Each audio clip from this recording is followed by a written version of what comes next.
Di tahun 2018, sebuah pesawat ruang angkasa Amerika bernama Liberty mendarat di permukaan bulan. Setelah mendarat, kapal itu mengungkap poster kampanye pemilihan Presiden Amerika saat ini, yang telah disponsori oleh Presiden untuk mempromosikan kampanye pemilihannya kembali. Pesawat ruang angkasa itu membawa dua astronot bernama Sanders dan James Washington. Misi Sanders adalah untuk memeriksa permukaan bulan untuk bahan kimia. Saat dia melaporkan kembali keberadaan helium-3 di permukaan, dia kemudian berkeliaran sedikit lebih jauh dari kapal mereka dan kehilangan koneksi dengan kontrol misi. Sanders terkejut ketika dia menemukan tambang helium-3 raksasa dengan beberapa orang yang sedang mengerjakannya.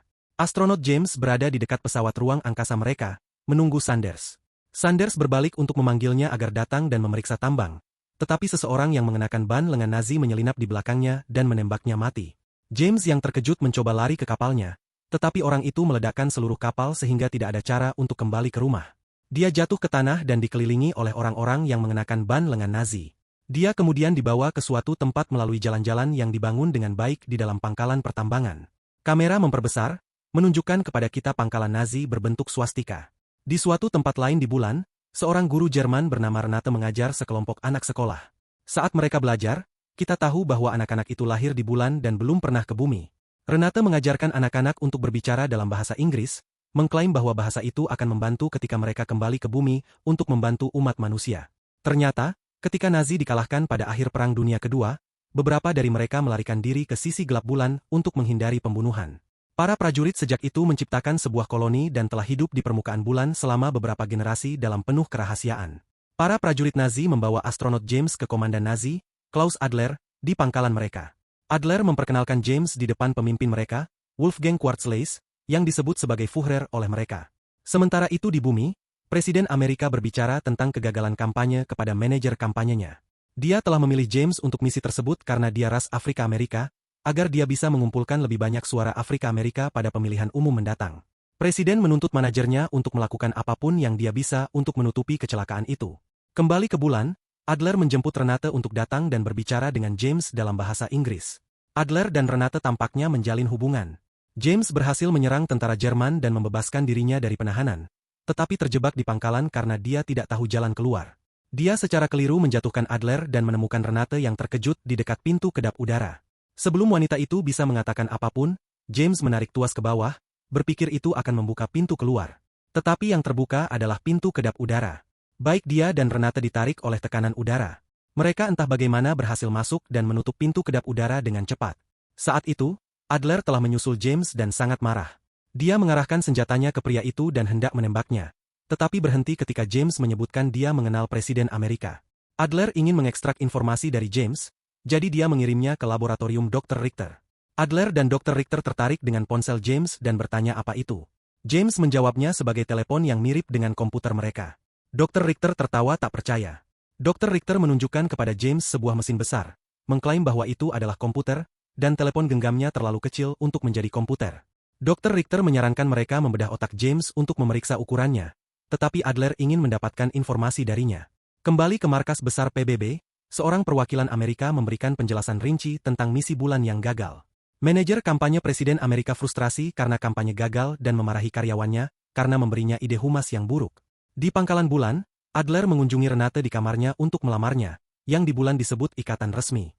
Dia memberinya sertifikat konfirmasi bahwa DNA mereka cocok 97% dan mengungkapkan keinginannya untuk menghasilkan keturunan yang sempurna dengannya. Dia ingin menjadi yang paling kuat di pangkalan mereka dan memerintah bumi suatu hari nanti. Di tempat lain di pangkalan, kita bisa melihat proyek Nazi bulan, kapal perang Gotterdam Merung, yang telah dikembangkan selama 40 tahun. Itu adalah impian Führer Wolfgang Quartzleis untuk menyelesaikan kapal perang mereka.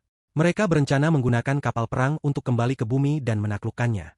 Dr. Richter akhirnya menyadari bahwa ponsel yang dibawa James memiliki daya komputasi 1000 kali lebih besar daripada semua komputer mereka. Dr. Richter menghubungkan ponsel ke kapal perang dan menunjukkan kekuatannya kepada Führer. Semua orang terkejut dan terkesan ketika ponsel kecil itu menyalakan kapal perang, tetapi segera berhenti karena ponsel kehabisan baterai. Adler meminta izin Führer untuk mengunjungi bumi dan mengambil lebih banyak ponsel seperti itu. Dia percaya bahwa suatu hari bumi akan menyerang mereka, dan mereka akan membutuhkan kekuatan ponsel di pihak mereka. Führer mengklaim bahwa tidak seorang pun yang pergi ke bumi pernah kembali, tetapi Adler bersikeras bahwa dia akan kembali. Dalam adegan berikut, kita melihat James dikurung di sebuah ruangan dengan pengeras suara di dekatnya yang memutar propaganda Nazi setiap saat. Renate menyelinap masuk dan memperkenalkan dirinya kepadanya.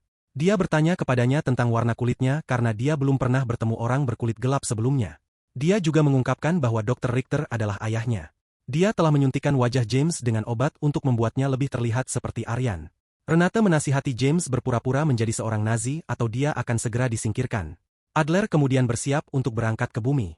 Sebelum dia berangkat, Dr. Richter memberikan James, yang sekarang telah menjadi Aryan, kepadanya. Kulit dan rambutnya telah memutih karena obat-obatan, dan dia sekarang mengenakan seragam Nazi. Dia bersama Adler, Renate, dan seorang penjaga berangkat ke bumi. Pesawat ruang angkasa mereka mendarat di pertanian seseorang di New York. Pemilik pertanian menembak mati salah satu penjaga, membuat 3 lainnya melarikan diri dari tempat itu. Adler mencuri kendaraan dari beberapa orang dan meminta James untuk membawanya ke Presiden AS. James, tanpa jalan keluar, membawa mereka ke manajer kampanye Presiden, Vivian. Adler menculik manajer dan melempar James keluar dari kendaraan karena dia tidak berguna baginya lagi. Adler kemudian bertanya pada Vivian keberadaan Presiden. Renate menyadari bahwa misi Adler adalah untuk menyerang bumi, yang tidak sejalan dengan apa yang telah diberitahukan kepada mereka.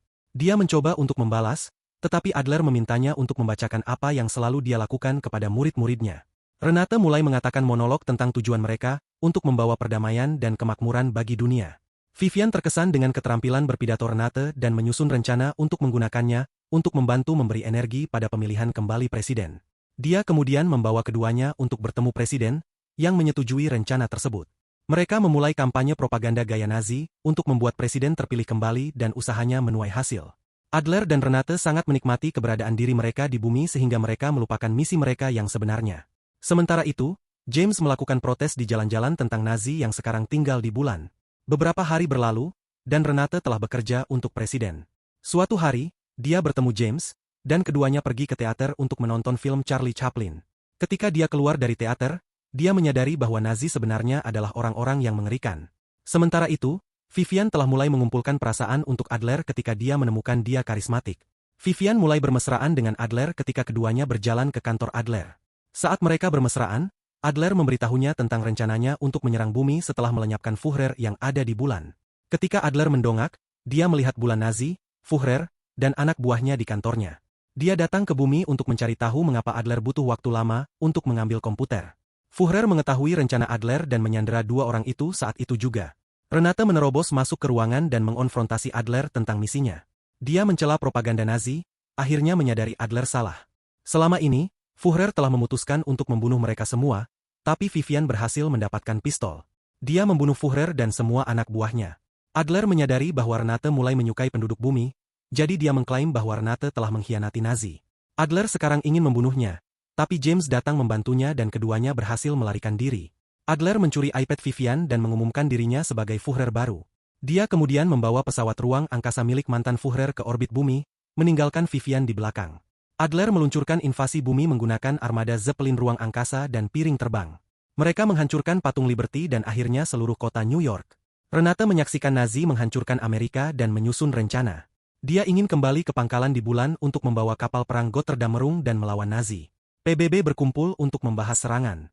Presiden Amerika menunjuk pesawat ruang angkasa eksplorasi Mars Amerika, USS GWB, untuk melawan Nazi. Namun, mereka segera dikuasai dan meminta bantuan dari negara lain. Pesawat ruang angkasa negara lain datang untuk menyelamatkan. Adler kembali ke bulan setelah memerintahkan kapal-kapal untuk bertarung sampai nafas terakhir mereka.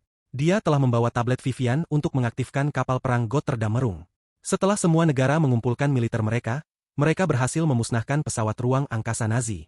Kemudian, pesawat ruang angkasa manusia menuju pangkalan bulan. Adler menaiki kapal perang dan bersiap untuk melawan koalisi ruang angkasa. Sementara itu, Renate dan James menyelinap ke kapal perang juga. Renate menuju ke jembatan mencari Adler, sementara James pergi menemui Dr. Richter. Pesawat ruang angkasa manusia tiba di bulan dan menyerang semua orang di pangkalan Nazi. Adler panik saat bulan mulai jatuh dan memerintahkan anak buahnya untuk menyalakan mesin helium-3.